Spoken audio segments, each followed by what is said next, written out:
It was our duty to help them and hide them. And I wouldn't want to live in a society where nobody cared a damn. And my mother said, you know we can get killed. And I said, well, I would rather be killed than live in a Nazi society. It was 1938. Tina Strobos, then a young medical student in Amsterdam, felt the rumblings of change echoing from across Europe.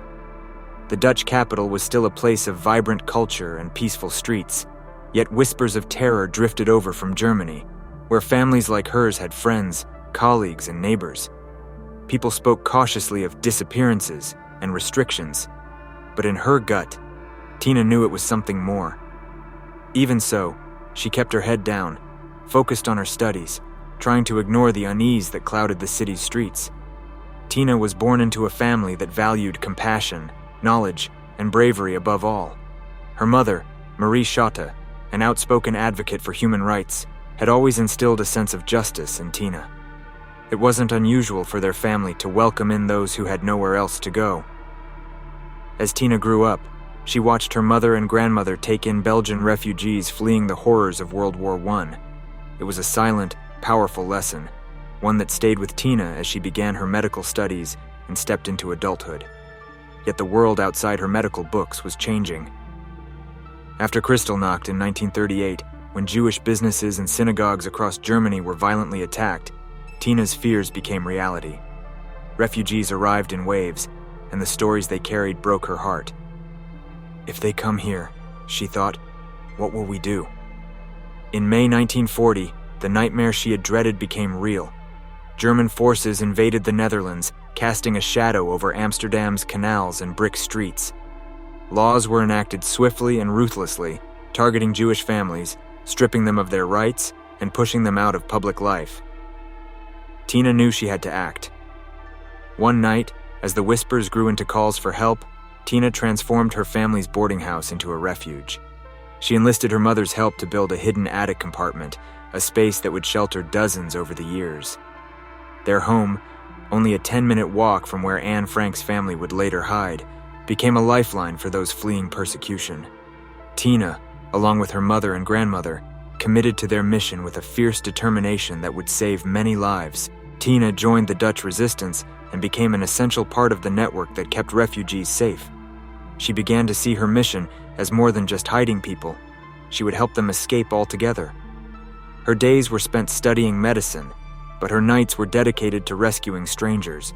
The true test of Tina's courage came when Jacob, a friend of her mother's, arrived at her doorstep in a state of panic. He was Jewish and a known target of the Gestapo. Tina took him in without hesitation, knowing the risk. She led him up the narrow staircase to the attic, showing him the hidden compartment where he would stay until safe passage could be arranged. As she closed the door behind him, she realized the weight of the commitment she was making. It wasn't long before Jacob's family joined him in the attic. Tina and her mother quickly learned to communicate in hushed tones, and each creak of the floorboards felt like a potential betrayal. But they adapted, developing signals and routines to avoid detection. As the Gestapo's reach tightened, Tina's work only intensified. To help her hidden guests, she began forging documents and creating false identities. She had learned to speak German fluently and used this skill to navigate checkpoints, often posing as a German sympathizer to divert suspicion. She smuggled food, ration cards, and even weapons hidden in her bicycle basket. Her resolve was unshakable, each act of defiance bolstering her courage. Her skills at deception were soon put to the test. During one of her journeys to deliver forged passports, she was stopped by a German officer. Holding her breath, Tina handed over her identification, praying it would suffice. The officer glanced at her papers, and then, surprisingly, commented on her pretty legs. Realizing his attention was more on her than the documents, she played along, laughing and brushing off the comment. Inwardly, though, she felt a chill. She knew just how close she'd come to being caught. This small victory emboldened her, giving her the confidence to face future interrogations. Over time, the Strobos' home became a critical waypoint in the underground network, a haven for those escaping to safer areas. But with each visitor came new risks. Tina and her mother developed a warning system, installing a bell that would ring to alert the hidden guests in case of a sudden police search. Despite the constant danger, they maintained their composure, even as the Gestapo began raiding houses in the neighborhood more frequently. The tension was ever present. Once, the Gestapo arrived unexpectedly, pounding on the door. Tina's mother, Marie, trembled visibly, her hands shaking as she reached for the doorknob. Tina took her mother's arm and whispered reassuringly, reminding her to stay calm and act as though they had nothing to hide. The Gestapo officers searched the house, their boots echoing against the floorboards as Tina's guests huddled in silence just above them. Despite the terror, neither Tina nor her mother faltered. The officers eventually left, but the experience solidified Tina's resolve to continue her work, no matter the cost. Every day brought new challenges and close calls, but Tina's commitment to helping others never wavered. Over the course of the war, she helped more than 100 people escape the Gestapo's reach. She later reflected that courage was not the absence of fear, but the determination to act in spite of it. She had witnessed enough cruelty to last a lifetime, but she refused to let it break her spirit. This was only the beginning of her story. Tina's courage would be tested time and time again as she continued her journey within the resistance. But as long as people needed her, she would be there, risking everything to ensure their survival. The stakes were rising. By 1941, Amsterdam was under the firm grip of German occupation, and the walls seemed to close in on everyone who dared defy the new regime. Tina Strobos, by now deeply entrenched in the resistance, had learned to navigate this dangerous new reality with an almost intuitive skill. She became adept at reading people, sensing danger, and thinking several steps ahead.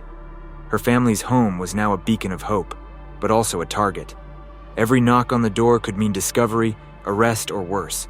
One day, as Tina was helping prepare forged documents, she learned that a close friend, Johann Brauer, a key member of the resistance group Binnenlandse Strijdkrachten, had been captured. This news hit her hard. Johann had been an early mentor, someone who had helped her understand the inner workings of the resistance. He'd even given her assignments in the beginning, trusting her judgment and her strength. But the fate of those who opposed the Germans was grim, and Tina feared for Johann's life. With each passing day, the Gestapo's presence in Amsterdam grew more oppressive. Friends and neighbors began to vanish overnight, often taken during surprise raids. As the Gestapo's methods grew more brutal, Tina understood that her own days might be numbered if she continued her work. Yet, despite the fear that must have gnawed at her, she refused to back down. In her interactions with the Gestapo, Tina exhibited a steely composure that belied her age. She knew that her calmness was her greatest asset. During one of her many arrests, Tina employed a tactic she had perfected, pretending not to understand German and requesting an interpreter. This small delay gave her precious moments to gather her thoughts, compose herself, and prepare her lies with absolute conviction. She also learned to exploit the Gestapo officer's vanity, occasionally deflecting attention with small compliments or witty responses. On one occasion, when an officer commented on her appearance, Tina played along, laughing lightly even as she felt her heart pounding. Each interrogation was a test of her resolve. In total, she was detained 9 times, and each encounter left her more determined. It wasn't just about survival. It was about proving that she could outwit those who believed themselves invincible. Her confidence grew with every successful escape, and soon, she became known for her audacity and courage within the resistance circles. Tina's mother, Marie Schotte, was her unwavering ally in this dangerous work. Though deeply fearful of the Gestapo, Marie's courage and dedication never faltered. She and Tina maintained a delicate balance of fear and bravery, with Marie often trembling during searches and Tina quietly reassuring her, a hand on her mother's arm, urging her to show no fear. The bond between them grew stronger with each trial, a silent understanding forged in the fire of shared risk. Marie also played a critical role in organizing their house as a transit station for the Jewish families they sheltered. She monitored supplies, prepared food, and managed the home with precision. Together, mother and daughter crafted a system of covert signals, a simple bell, a coded knock, a phrase, to ensure the safety of those hidden in their attic. Their home was alive with the whispers of fugitives, the rustling of hidden ration cards, and the heartbeat of hope. Tina soon found herself involved in one of the most dangerous aspects of the resistance, document forgery. She and other members of the Landelijke Organisatie began creating false passports, ration cards, and identity documents, all essential for the Jewish families and resistance members in hiding. These forged documents were lifelines, often the only barrier between safety and arrest. Tina knew the Gestapo would be ruthless if they caught her, yet the urgency of her work gave her the strength to continue. One of her most nerve-wracking assignments involved transporting false passports to different safe houses scattered throughout the countryside. Tina would ride her bicycle for miles, the documents hidden in her bag or even within the lining of her coat. Each checkpoint was a potential death sentence. She quickly learned to assess the officers at each station, deciding when to be friendly, when to act disinterested, and when to appear innocently naive. Her charm and quick thinking often diffused tense encounters, allowing her to pass with nothing more than a casual nod from the soldiers. One night, while returning from a delivery, she was stopped by two officers who questioned her about her journey. With a calm smile, Tina explained that she was visiting a sick relative, holding back her breath as they inspected her belongings. After what felt like an eternity, they waved her off, oblivious to the documents hidden beneath her coat. Each successful mission reinforced her courage, but Tina was acutely aware that luck alone wouldn't always save her. Throughout the war, Tina's home continued to shelter Jews, including children who had lost their parents and families who'd narrowly escaped capture. The house itself became a well-coordinated machine of resistance activities. While some people only stayed for a night, others lingered for weeks, waiting for safe passage to a new location. Tina often found herself comforting terrified families, helping them cope with the anxiety and uncertainty of hiding. Her compassion and presence brought comfort, even if only for a short while. One particularly harrowing night, the Gestapo conducted a surprise raid on the neighborhood. Tina and her mother rushed to alert their hidden guests, helping them into the cramped attic space, hearts pounding as the heavy boots of the officers echoed below. As the Gestapo searched room by room, Tina and her mother stood by calmly, knowing that any misstep could mean the end. Miraculously, the officers left without uncovering the hidden compartment, and that night, they sheltered yet another family from certain capture. The war waged on, and the threat grew closer each day. But through every close call, every narrow escape, Tina remained resolute. Her mission had evolved beyond defiance. It had become a testament to the power of human resilience and the strength of quiet courage. Each life saved was a victory, a beacon of hope against the overwhelming darkness. Tina's work with the resistance was not without personal sacrifice, but she remained steadfast, driven by the belief that every individual deserved a chance at freedom. In the months and years that followed, Tina's courage and ingenuity would be tested even further, her life forever intertwined with those she risked everything to protect. Her story was only beginning, as her role within the resistance deepened and her determination to defy the German occupation grew stronger with each passing day. By 1942, Amsterdam had transformed into a labyrinth of secrets, with resistance networks extending across the city like invisible webs. Tina Strobos, by now an established figure in these circles, had gathered a small but reliable group of allies. Each connection brought new risks and responsibilities, and as the Gestapo's grip tightened, trust became both a rare currency and a critical survival tool. Tina's closest confidants were bound by shared values, but above all, by a fierce commitment to protect those who had become hunted. One of these trusted allies was Johann Brauer, a former member of the Binnenlandse Strijdkrachten, who had returned to seek Tina's help after escaping capture. Brauer and Tina worked closely to coordinate missions and to smuggle supplies, relying on a code of silence that shielded each operation. Their tasks ranged from mundane to deadly, transporting ration cards, hiding radios, and occasionally even concealing weapons. These supplies kept the network alive, and Tina's boarding house remained a vital waypoint for countless refugees on their way to safer hiding places. In the heart of her resistance work, Tina established connections with members of the Landelijke Organisatie, a Dutch resistance group that prioritized covert actions over direct confrontation. Unlike the Binnenlandse Strijdkrachten, the Landelijke Organisatie avoided open conflict, focusing instead on organizing shelter, distributing ration stamps, and creating falsified documents. This organization allowed Tina to shift from high-risk activities to strategically organizing supplies and information for her guests.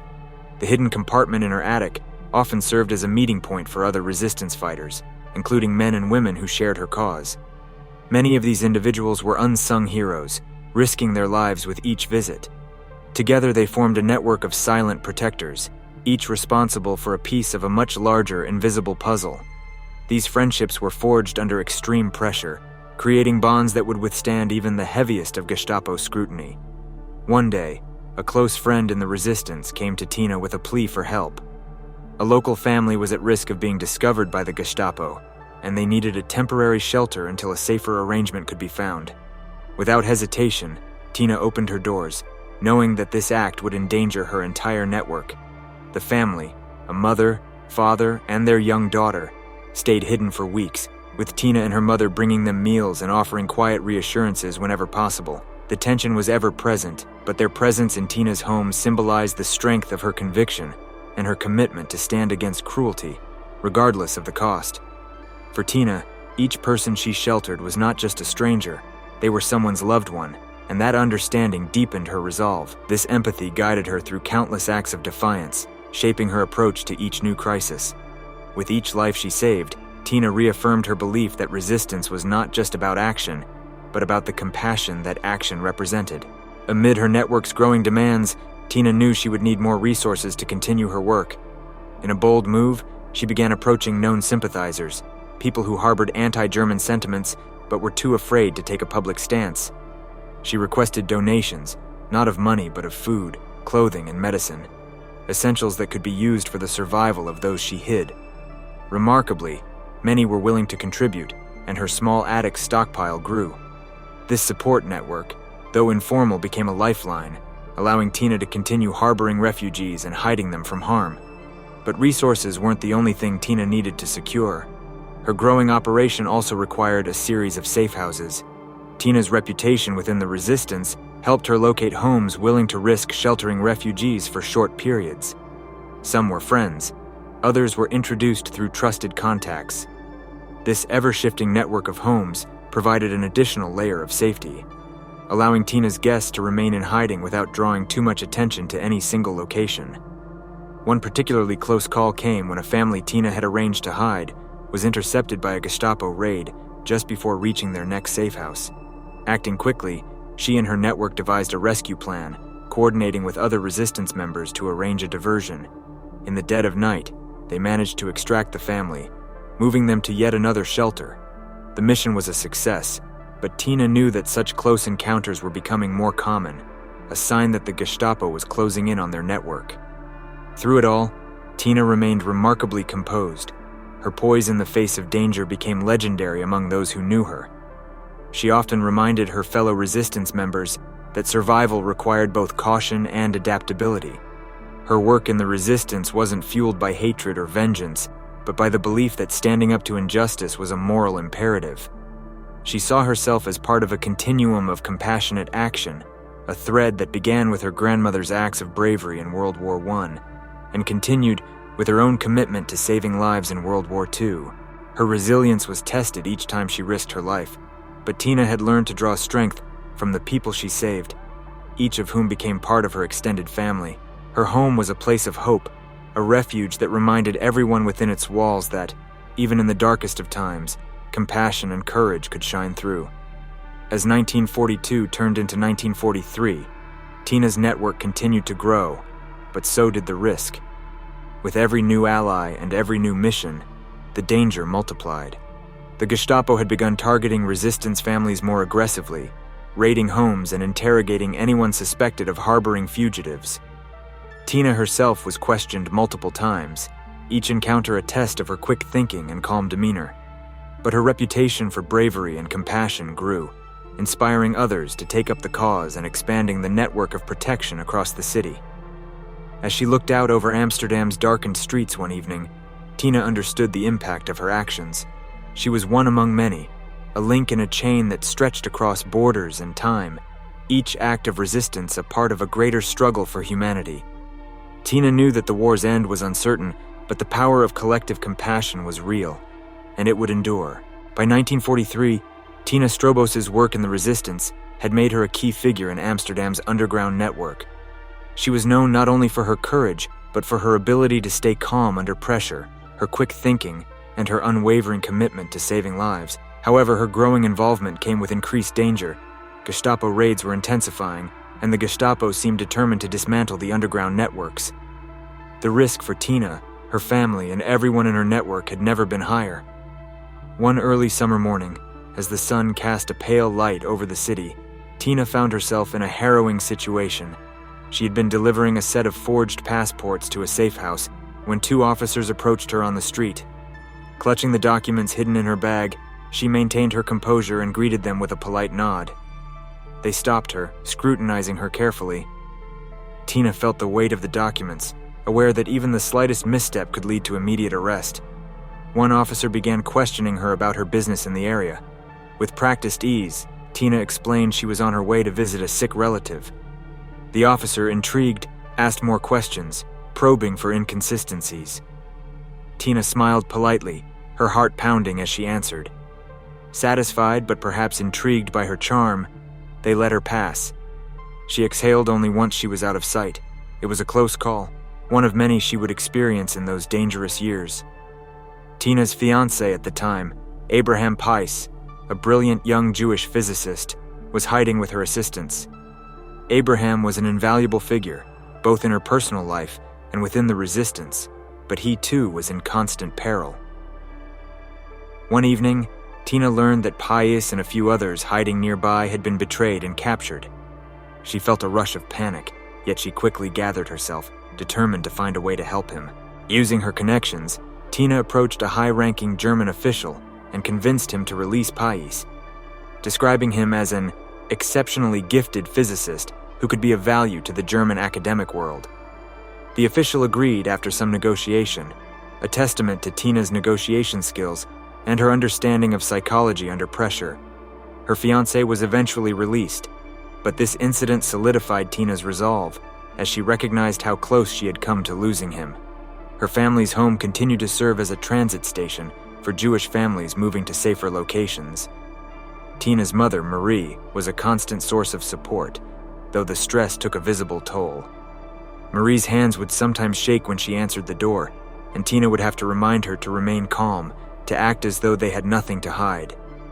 Their home, which had sheltered countless lives, was now a beacon of hope, but also a place where the Gestapo could strike at any time. Tina took extraordinary measures to maintain security. She coordinated regular transfers, moving her guests from one safe house to another to avoid detection. Whenever possible, she escorted them personally, using her medical training as an excuse for travel permits. As a cover, she often carried a stethoscope and medical supplies, adding credibility to her presence on the roads of Amsterdam. The Gestapo's presence loomed over every aspect of Tina's life. On multiple occasions, she was arrested and interrogated, each time using her wit and composure to avoid implicating herself or her network. During one especially tense interrogation, a German officer attempted to intimidate her by throwing her against a wall. Tina, despite the physical pain, refused to betray a single detail about her resistance activities or the people she was hiding. She learned to handle such encounters by keeping a steady gaze, never showing fear, and requesting a German interpreter, even though she spoke fluent German. This tactic allowed her extra time to compose herself and think through her responses. Tina later recounted that in these moments, she realized the Gestapo officers, though powerful, were only men, and that recognizing their humanity helped her hold on to her courage in the face of brutality. Through every close call, every night spent hiding strangers, Tina's courage only grew. The years of resistance taught her that compassion was a force stronger than fear. She believed that her role in the resistance was not just an act of defiance, but an embodiment of her family's legacy, rooted in the values her grandmother and mother had instilled in her. Each life saved, each family protected, became a part of her story, a testament to the quiet resilience of women who dared to protect others at great personal risk. As 1943 drew to a close, Tina knew that the war's outcome was still uncertain.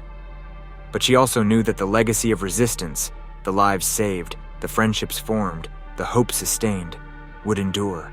Her journey was far from over, but each act of bravery solidified her place in history as a beacon of humanity amidst unimaginable hardship.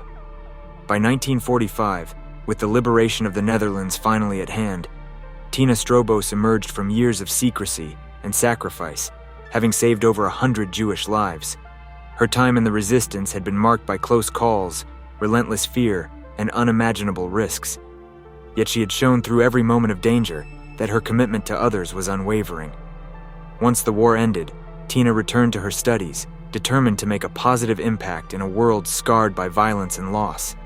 She later moved to the United States, where she pursued a career in psychiatry, specializing in trauma and emotional healing.